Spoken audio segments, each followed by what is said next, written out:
Ladies and gentlemen, boys and girls, we proudly present this podcast to you in all its glory. They are the bearded wonders, the twin sons from different mothers.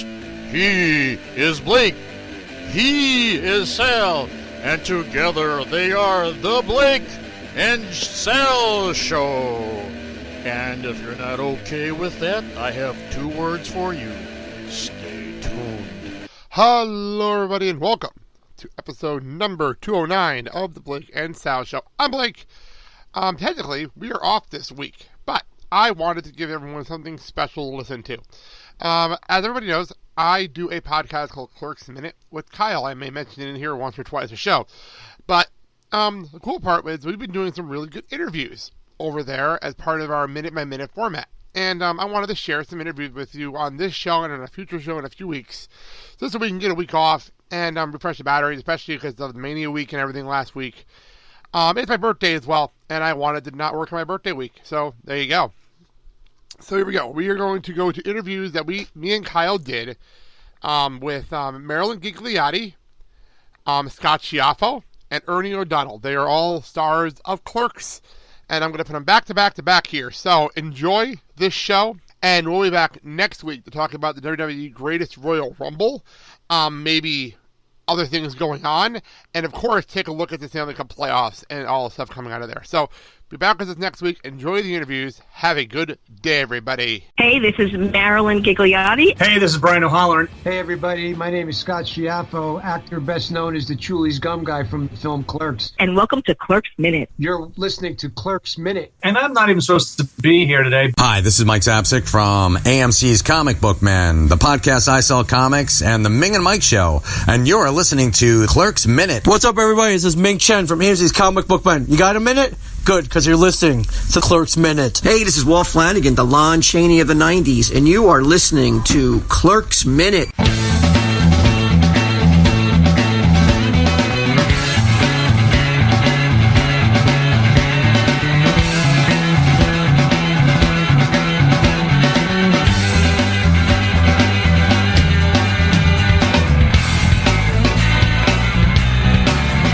Hello, everyone, and welcome to Clerks Minute, the show where we break down the 1994 Kevin Smith classic, one aggravated Dante minute at a time. I'm Blake. I'm Kyle. And on the line, we have a very, very special guest. The first time we actually have someone in the minute on the line, we have Marilyn Ghigliotti. Marilyn, how you doing? I am good. So, getting over the bronchitis that I had, and now I've got allergies that are kind of killing me for the last 3 days. But other than that, hey, good. Hey, you know what? I got allergies too, and we're out here in Wisconsin where we've had an extra 2 weeks of summer for some weird reason in the middle of fall. I don't understand why. Yeah. So it's fun. Yeah. So, well, thank you for joining us today. It's actually Absolutely. It is an honor for us to have one of the stars on the movie here for us. So this Thank is actually really you. cool. This is really cool for us. So we actually were watching the minute right before this, and it's a lot of we're in the Dante and Veronica having a fight sequence, which is always fun. Well, we're not into the fight yet at this minute. It's like I've actually been watching it all morning myself. It's like just kind of refamiliarizing myself with it. Yeah, we're just about there. He's about to explode as we get going here. Yeah, yeah. Definitely fun. Dante's Peak is about to erupt. Yes, I think we put it, the actual Dante's Inferno is about to happen. But before we get into that, let's get into you and how you got involved in this movie. Well, I was involved in the community theater circuit, as well was Brian. And through the grapevine, and because I worked at the theater that they held the auditions at, we found out about it. I auditioned, and basically Kevin called me in to see if, to read the script and then see if I wanted to still do it. Of course. Absolutely. What were your thoughts when you first read the script? Because it's definitely not a typical movie script. Right. I took it with me, and I basically was reading it the next day because I went to the convenience store one evening, picked it up, and then took it to work with me the next day and in between clients, I was reading the script and I was laughing. I found it very funny, humorous, and very different from everything else that's been out there. So I was more than enthusiastic to say yes. Yeah, I can 100% agree. This is definitely not typical conversations had in a movie for sure. We were joking about that, I believe, in the last minute when we got into the snowballing conversation. It's just not something you normally hear about ever, let alone in a movie. yeah.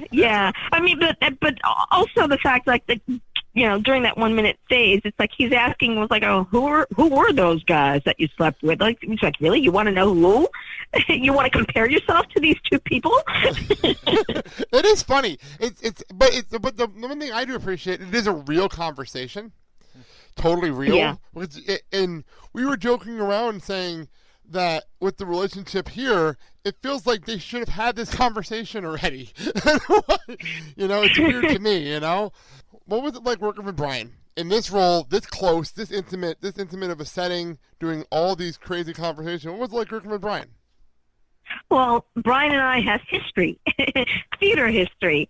And so working with Brian was, working with a best friend. And to this day, I always love when we get to go to conventions together and things like that. So it was comfortable and in every sense of the word to be able to work with Brian in Clerks. That's definitely cool. I have we talked to Brian on my main show, the Blake and Sal show, last year, I want to say, and I'm trying to get him back to do this. And he definitely talked highly of you in general because he absolutely loves you, and it's obvious when you watch it on screen.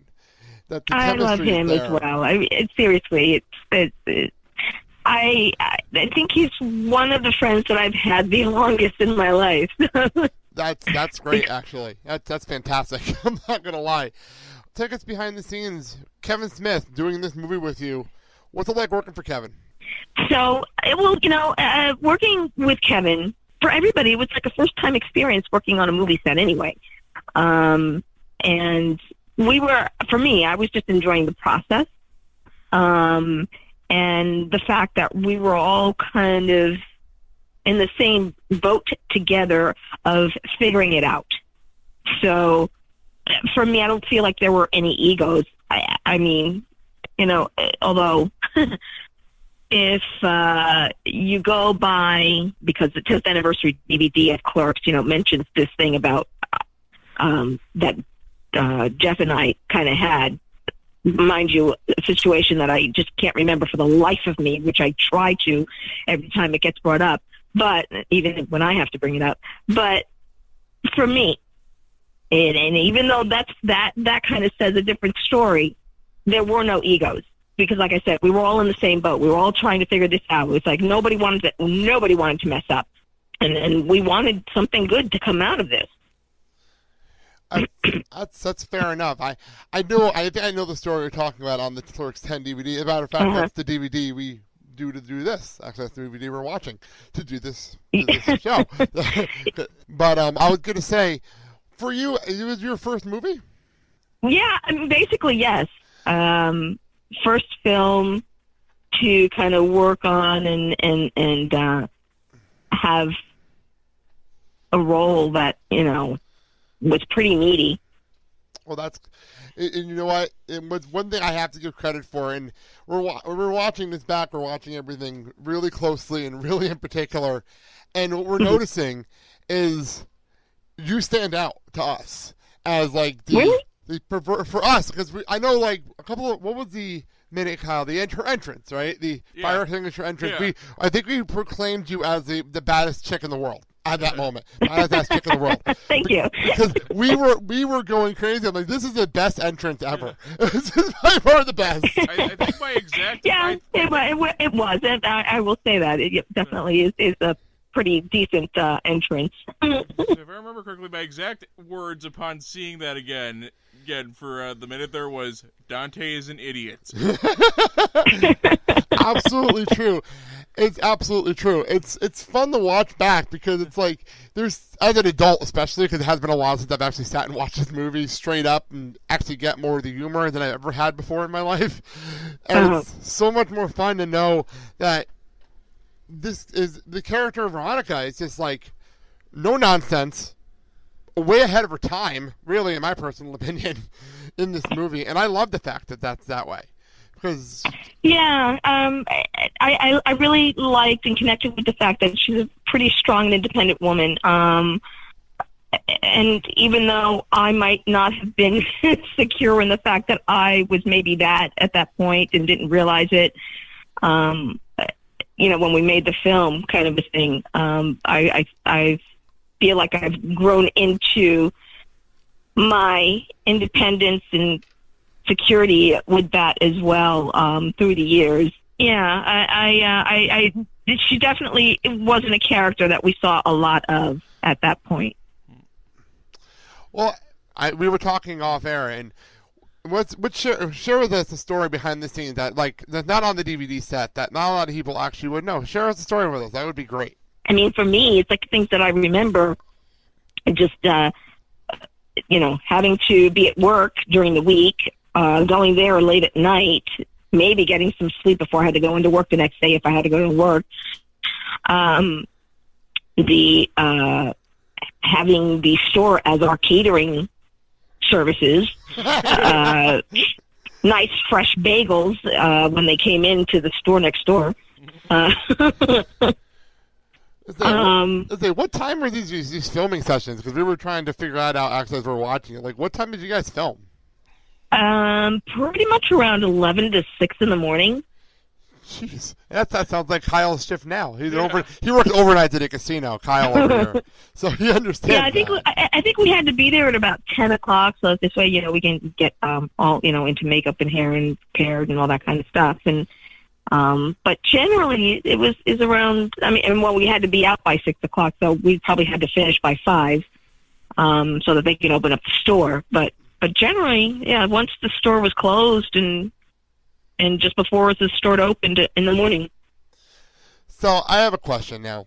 You get to see the movie for the first time. What was it like seeing yourself on the screen for the very first time in this role? Awkward, weird.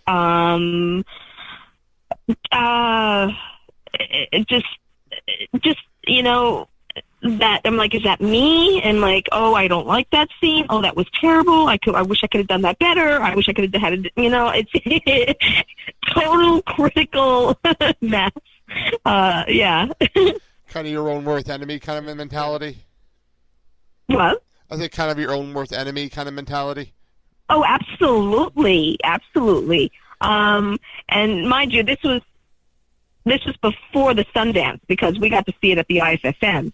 So once it got to Sundance, and trying to think, I can't remember if there was a screening at Tribeca before we went to Sundance, but there were some shots that were deleted, and I was like, okay, I'm glad that was deleted, and that was deleted because those, they were, I felt, the weakest acting that I had done anyway, so. I always wanted to know, what's it like to be a Sundance for a movie you're actually involved in? Oh, my God. It was an amazing experience. I was in flight when they were having the first screening. So by the time I got there, I went to the hotel room that we were all staying at. Then I went to the center where I had to pick up my packet. And as I'm walking around, people are already kind of recognizing me and talking to me about the film. And it was just a very surreal experience, even more so than watching yourself on the screen. And then I think it was a few days later, then Brian came in, but he had shaved his goatee, so nobody was recognizing him.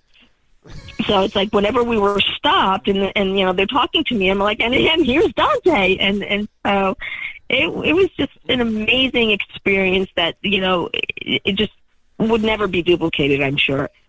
That just sounds like incredible. It's amazing sometimes. I watch a show right now. I think it's the Practical Jokers, and that's the funny part about, like, I think when Brian Q shaved his head and then went to a Comic-Con and nobody recognized him. It's the same mentality.